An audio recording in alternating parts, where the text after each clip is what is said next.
नमस्कार दोस्तों, मैं आपका दोस्त दीपक मुटरेजा। चुनाव जो है अब धीरे धीरे बढ़ता जा रहा है।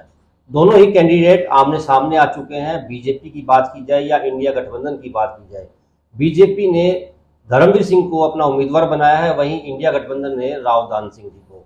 अब देखना होगा आने वाले समय के अंदर किस प्रकार से इनकी चुनावी जो एजेंडा है ये उठता है और आगे धीरे धीरे कैसे बढ़ता है। इसी विषय के ऊपर बातचीत करने के लिए हमारे साथ अजय मल्होत्रा जी हैं। अजय मल्होत्रा जी वरिष्ठ पत्रकार हैं, राजनीति विश्लेषक भी हैं। सर, आपका बहुत बहुत स्वागत है। नमस्कार। सर, आपने दोनों ही कैंडिडेट्स के साथ काफ़ी लंबे समय से जो है एक तरह से इनकी जब जब ये चुनाव लड़े हैं, आपने इनकी चुनावी जो रैलियां हैं उनको भी जो है देखा भी है, और जब जब ये चुनाव लड़े हैं आपने इनको बड़े नज़दीकी से देखा। क्या मानते हैं सर, किस प्रकार से ये दोनों का चुनाव रहने वाला है? देखो, आज दान सिंह जी ने भिवानी से कांग्रेस प्रत्याशी के रूप में अपना फॉर्म कार्यालय खोला है। एक तरह से चुनाव अभियान का श्री गणेश किया है उन्होंने।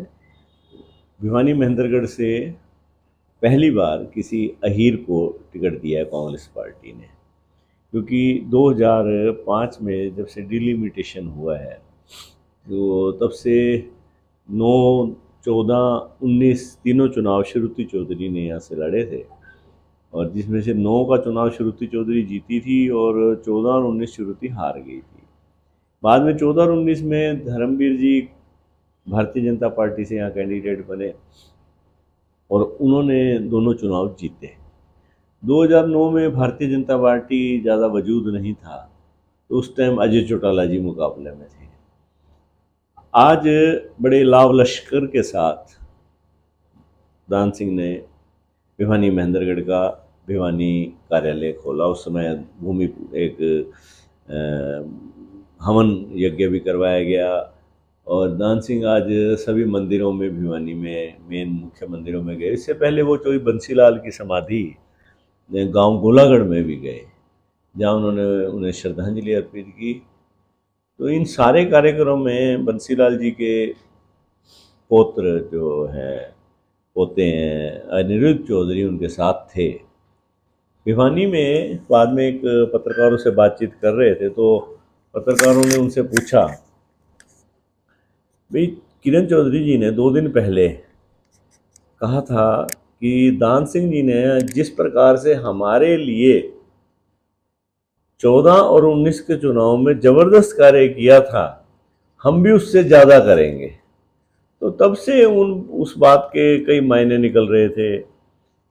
किरण चौधरी का कहने का मतलब है कि संदिग्ध भूमिका रही थी दान सिंह जी की, तो कई उनका जो खेमा है वो इस बात को इस तरह से कर रहा था एक्सप्लेन कि भाई इन्होंने दान सिंह जी ने मदद नहीं करी थी तो हम भी इसकी ज़्यादा इनकी मदद नहीं कर पाएंगे। परंतु दान सिंह जी ने बड़ी चतुराई से उसका जवाब दिया।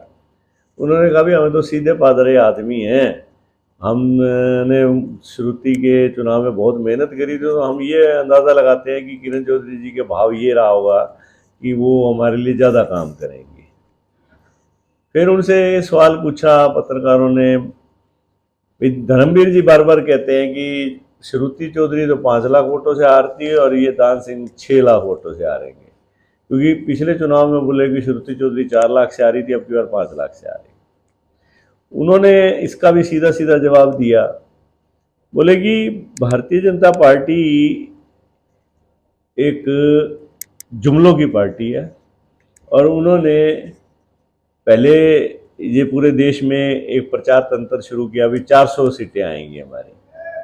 5 जून को रिजल्ट घोषित होंगे, 4 या 5 जून को, जब भी उन्होंने कहा तो ये स्पष्ट हो जाएगा, और ये भी एक झूठ साबित होगा।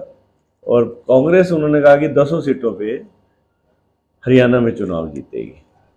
तो उन्होंने अपना एक सीधी सी बात ये कही आज, भी संविधान बचाने के लिए, देश को बचाने के लिए कांग्रेस अब की बार मैदान में है, संविधान को ख़त्म करना चाहती है भारतीय जनता पार्टी। और दूसरा उन्होंने कहा कि लोगों को झूठ बोल के सत्ता हथियाई है, जुमलेबाजी करते हैं, और जो लोगों के मुद्दे हैं उनकी तरफ कोई ध्यान नहीं है सरकार का। गरीबी, महंगाई बढ़ रही है, बेरोजगारी बढ़ रही है, अग्निवीर मुद्दा भी उन्होंने जोर शोर से उठाया। तो इसी प्रकार धर्मवीर जी आज से कुछ दिन पहले अपना प्रचार शुरू कर चुके हैं। उन्होंने भिवानी के पहले तो उन्होंने सबसे पहले एक मीटिंग करी थी शकुंतला गार्डन में, फिर बाद में कीर्ति नगर में उन्होंने सांस्कृतिक भवन में अपना मुख्य कार्यालय खोला है। तो धर्मवीर जी अपने जो प्रचार में अब तक सीधी सी बात ये कहते हैं कि मोदी जी को प्रधानमंत्री बनाना है, इसलिए आप वो बीजेपी को वोट दो।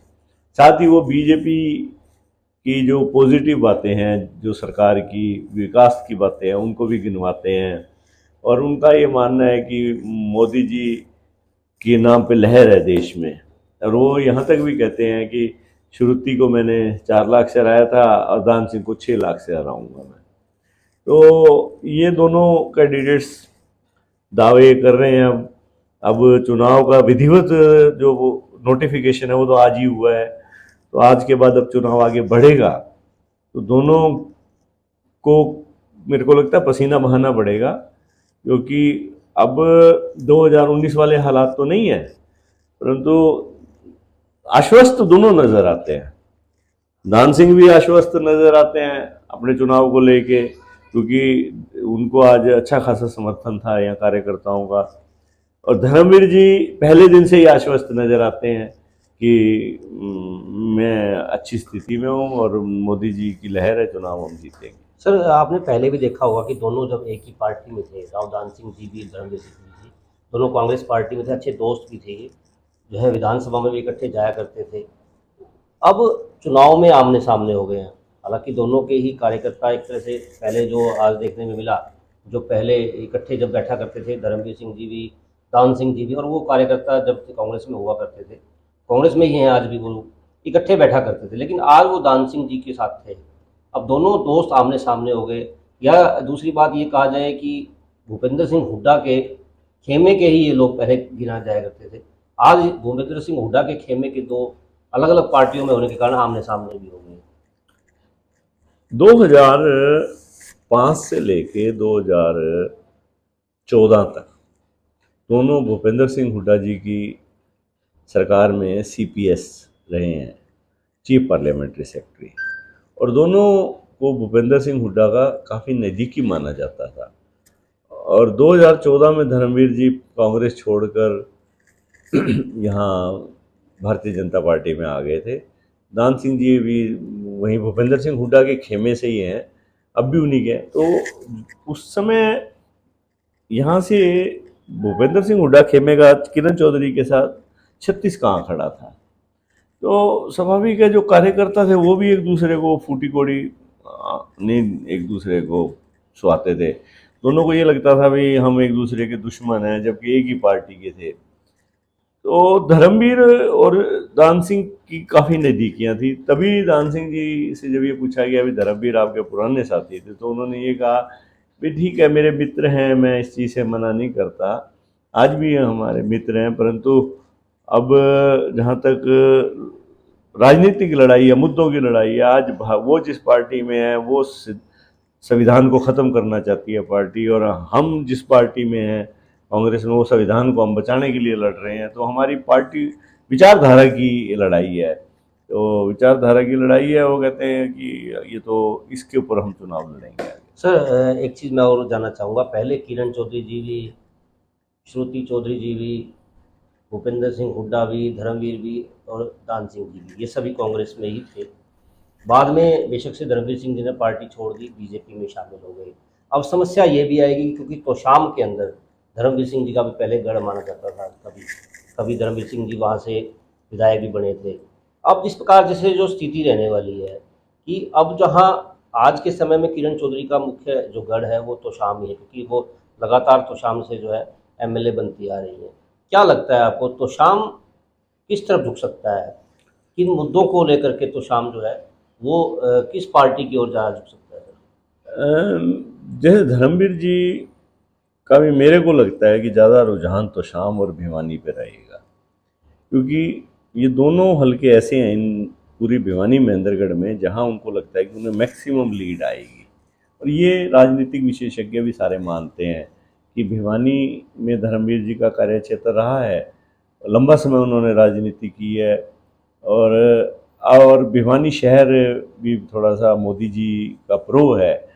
तो अब बदले हालात में अब किरण चौधरी, जहां उनका आपस में राजनीतिक राइवलरी थी, परंतु किरण चौधरी जी ने अभी अपना रुख स्पष्ट नहीं किया है। तो ऐसे में ये माना जा रहा है कि धर्मवीर जी, अगर किरण चौधरी जी ऐसी डामाडोल उसमें रही तो धर्मवीर जी को वहाँ अच्छा समर्थन मिल सकता है, और जो कि फिर आगे आने वाले समय में कांग्रेस पार्टी में रहते हुए किरण चौधरी जी के लिए परेशानियों का कारण भी बन सकता है। किरण चौधरी जी के लिए भी बड़ी अब ये कड़ी परीक्षा है कि अगर वो अपने हल्के को खुला छोड़ती हैं तो स्वाभाविक है कि वहाँ धर्मवीर जी ज़्यादा से ज़्यादा लीड ले जाएंगे। आप 9 हलकों में लीड का जो मार्जिन है, भिवानी के 9 नहीं तो भिवानी और दादरी के 5 हलकों की बात करते हैं, तो उसमें अगर लीड तो शाम में ज़्यादा आती है तो वो किरण चौधरी जी के लिए भी एक चुनौती होगी। अगर बीजेपी ज़्यादा लीड लेती है तो वो आने वाले समय में उनको विधानसभा चुनाव में समस्याएं भी उनके लिए पैदा हो सकती हैं। तो किरण चौधरी को भी बड़ा सोच समझ के अब फैसला लेना होगा कि वे किस ओर जाएं। उनको भी अपनी राह चुनते टाइम अपना भविष्य भी देखना होगा। क्योंकि किरण चौधरी जी अपना रुख तो एक तरह से स्पष्ट कर ही चुकी हैं। 2 दिन पहले जिस प्रकार से कार्यकर्ताओं की बैठक उन्होंने ली थी, हालांकि ये जरूर उन्होंने कहा था कि जितनी मदद राव दान सिंह जी ने की है उसका स्वाया हम करेंगे, मतलब जो जो है सवाया उनका करेंगे। हालांकि इस बात को लेकर के अलग अलग मायने निकल रहे हैं, आपने पहले भी बताया कि अलग अलग मायने इसके निकल रहे हैं, लेकिन जो रुख कार्यकर्ता को समझ में आया है, कार्यकर्ता का रुख जो है अभी यही समझ में आ रहा है उनको कि 10 दिन के बाद फिर से मैडम जो है एक बैठक बुलाएंगी कार्यकर्ताओं की। उसके अंदर बैठक में क्या जो है मैडम कहती हैं, उसके बाद से जो है कार्यकर्ता उसी तरह से अपने चुनावी अभियान के अंदर लगेंगे। देखो, किरण चौधरी को मैंने आपको बताया ना, बड़ा कॉशियस होकर चलना पड़ेगा। जल्दबाजी में और इमोशनल होके राजनीति में फैसले नहीं हो सकते। उनको राजनीतिक फैसला लेने के लिए ठंडे दिमाग से फैसला लेना पड़ेगा जिसका दूरगामी असर होगा। न केवल लोकसभा चुनाव पे असर होगा, उनकी राजनीति में भी दूरगामी असर होगा। तो उनको बहुत सोच समझ कर अब ये फैसला लेना होगा, और ये कोई आसान फैसला नहीं होगा उनके लिए। वो किस प्रकार फैसला लेती हैं ये तो वक्त बताएगा। बिल्कुल दोस्तों, जिस प्रकार से राजनीतिक हालात जो है धीरे धीरे बदलते जा रहे हैं, क्योंकि भिवानी से जो कैंडिडेट आए हैं, भिवानी मेंढरगढ़ लोकसभा से कांग्रेस के राव दान सिंह जी आए हैं। हालांकि जिस प्रकार से पहले किरण चौधरी अपना दाव पेश कर रही थी, उनका कहना था कि श्रुति चौधरी यहाँ से उम्मीदवार होगी। हालांकि वो समय जो है अब नहीं है, क्योंकि राव दान सिंह जी जो है इस यहाँ पर कैंडिडेट हैं। दोनों ही प्रत्याशी, चाहे धर्मवीर सिंह जी की बात की जाए चाहे राव दान सिंह जी की बात करें, दोनों आपस में अभी तक तो यही कह रहे हैं कि वो अपनी अपनी पार्टी के मुद्दों को लेकर के लड़ रहे हैं, और दोनों ही अपने आप में जीता हुआ जो है बता रहे हैं। ठीक है, वो तो आने वाला समय बता पाएगा कि किस प्रकार से चुनाव होता है और किस प्रकार से लोग जो है वोटिंग करके किसे अपना उम्मीदवार चुनते हैं। आपको हमारी वीडियोस पसंद आई तो जरूर हमारे चैनल को सब्सक्राइब करें, लाइक करें और शेयर करें। नमस्कार।